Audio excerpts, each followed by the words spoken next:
টেলিভিশনে প্লেয়ারদের দেখে দেখে ওরা ঘরের ভিতরেই শুরু করে দিল প্র্যাকটিস, ড্রিবল করা, বল একে অন্যকে পাস পাস দেওয়া, সবই প্র্যাকটিস। কিন্তু এখানে দেখা যাচ্ছে যে রিজওয়ানা কোহিনুরা আসেন, ওদের এই যে একটা বল পাইছে, ওরা এই বলটাকে ওরা শুধুমাত্র আগ্রহ জায়গা থেকে রাখেনি, ওরা এটা শিখতেও পর্যন্ত চাইছে। এমনকি এই সাধারণত একটা বলটাকে ভালো মতো জানার জন্য ওরা ওদের বাসায় গার্ডিয়ানরা কাজে চলে গেলে ওরা আবার বাসাটা প্র্যাকটিস করে, তারপর টিভিতে দেখে, ভিডিও দেখে এটা কীভাবে খেলতে হয়।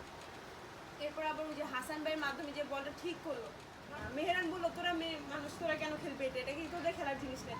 তখনই কিন্তু ওরা বললো যে সমস্যা কি, মেয়ে হুসিতে খেতে দিচ্ছে, তখন কিন্তু ওরা খেলতে আবার আসছে। ওরা কিন্তু ওদের মেহেরানের কথা চুপ হয়ে যায় বা ওদের আগ্রহটা নষ্ট করে নেই। ওরা ওদের হাত সামনে এগিয়ে দিল, এরপর লাফিয়ে জোরে চিৎকার করে উঠল দা স্কলার। বাস্কেটবল নামে যেটা খেলা আছে এটাও জানে না, সেটা জানার জন্য ওই যে জিনিসটা পাইছে যখন বলছে যে ভূতের ডিম, সেটা বিশ্বাস না করার মতোই। তারপর ওরা জানার চেষ্টা করছে এটা কি। যখন জানতে পারছে যে একটা খেলার জিনিস, তখন একটু অবাক হয়েছে যে আমরা তো ওই লাড্ডু চিড়ে কী কী খেলা আছে মানে এমনি খেলে, কিন্তু বাস্কেটবল এটা আবার কেমন খেলা। যে ওই যেই দুইটা গেম আছে, যে ক্রিকেট ফুটবল, ওইটা মানানসই হিসাবে তারা নিতে পারে, কিন্তু বাস্কেটবলকে নিতে চাই না। কারণ দেখে যে মানে একবারে শুরু থেকে গেমের শুরু থেকে যখন থেকে শুরু হয়েছে তখন থেকে শুধু ছেলেরাই খেলে আসতেছে। আপু আমার নাম আনিকা, আমিও তোমাদের মতো খেলবো একদিন। রিজওয়ানা হাঁটু গেড়ে বসলো। অবশ্যই খেলবো আনিকা, তাহলে এখনই তোমরা প্র্যাকটিস শুরু করো। ধরো। রিজওয়ানা বলটা ছুঁড়ে দিল আনিকার কাছে, আনিকার দিকে। এবং আমি যেটা করছি, আমি ডিমোটিভেটেড হয়ে আমি খেলা ছেড়ে দিছি। আমি আমার স্কুলে থাকতে এই জিনিস হয়েছে, এবং আমি এটা এরকম অনেকবার হয়েছে। আমি বুলিং এর শিকার হয়ে আমি সাইকেল চালানো ছেড়ে দিছি, বাস্কেটবল খেলা ছেড়ে দিছি।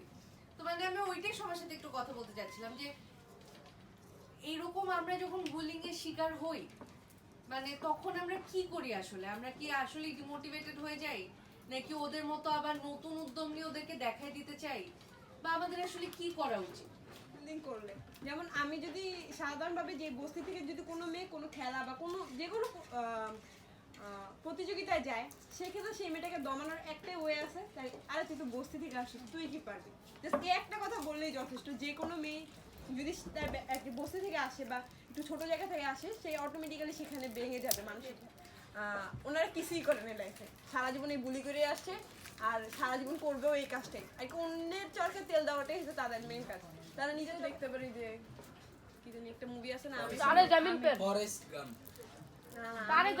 আরে আমি খেলে দুইটা মেয়ের খেলা, ওই মুভিতেও কিন্তু দেখা যায় তার নিজের মা, বাচ্চা দুইটা মেয়ে দুইটার মা এবং তাদের যে আত্মীয় স্বজন, তারা অনেকেই অনেক নানাভাবে বলে যে না, মেয়ে মানুষের খেলার দরকার নেই, শর্ট প্যান্ট পরার দরকার নেই, চুল কাটবে, ছেলেদের সাথে ধরাধরি করবে, ধস্তাধস্তি করবে, নানান কথা বলে। কিন্তু আলটিমেটলি যখন ওরা দেশের জন্য মেডেল আনে বা নিজেদের দেশে মেডেল আনে, তখন কিন্তু তারাই একেবারে ঢাক ঢোল পিঠায়া একেবারে এটা কি বলে, ওদের ছবি সাইডে ঝুলায়া করে, ছবি টবি তুলে। তো আমাদের উচিত এইভাবে ফিডব্যাক দেওয়া, বলে আসবে সেটাকে মাথায় নেওয়া যাবে না, এরকম ভাবে চলে যাওয়া। বাসায় থাকে কিংবা হচ্ছে বস্তির মধ্যে থাকে, এরা কি খেলবে? দেশে ইজিলি যে 40 রানে টার্গেট দিয়ে দেবো, ম্যাচ জিতে যাব।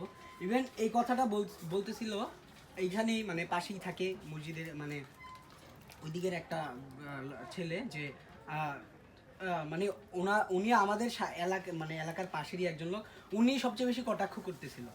তো পরবর্তীতে এখানে আমরা তেমন কিছু বলি নাই।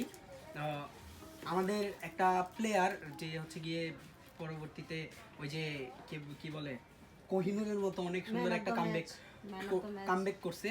ও হচ্ছে গিয়ে ওই টুর্নামেন্টে সবচেয়ে বেশি ম্যান অফ দ্য ম্যাচ পাইছে, 7টা ম্যান অফ দ্য ম্যাচের ট্রফি পাইছে, এবং লাস্টে ওই যে ম্যান অফ দ্য সিরিজের যে ট্রফিটা পাইছে, আমরা পরবর্তীতে ম্যাচ জিতি। পরবর্তীতে খেলার পরে আমরা বললাম যে ভাই, আমাদের হয়তো খেলার পর্যাপ্ত মাঠ নাই, কিন্তু খেলাটা আমরাও পারি কিংবা আমরাও জানি। এই ছিল, এটা 1 মাসও হয় নাই এটা এই অভিজ্ঞতাটাই। মানে এমনি ছোট ছেলেমেয়েরা আর কি আমার পিছু পিছু অব্দি যেত, যে আসলে আমি একটা এত বড় একটা মেয়ে 3/4 প্যান্ট পরে এদিকে হেঁটে হেঁটে চলে যাচ্ছি।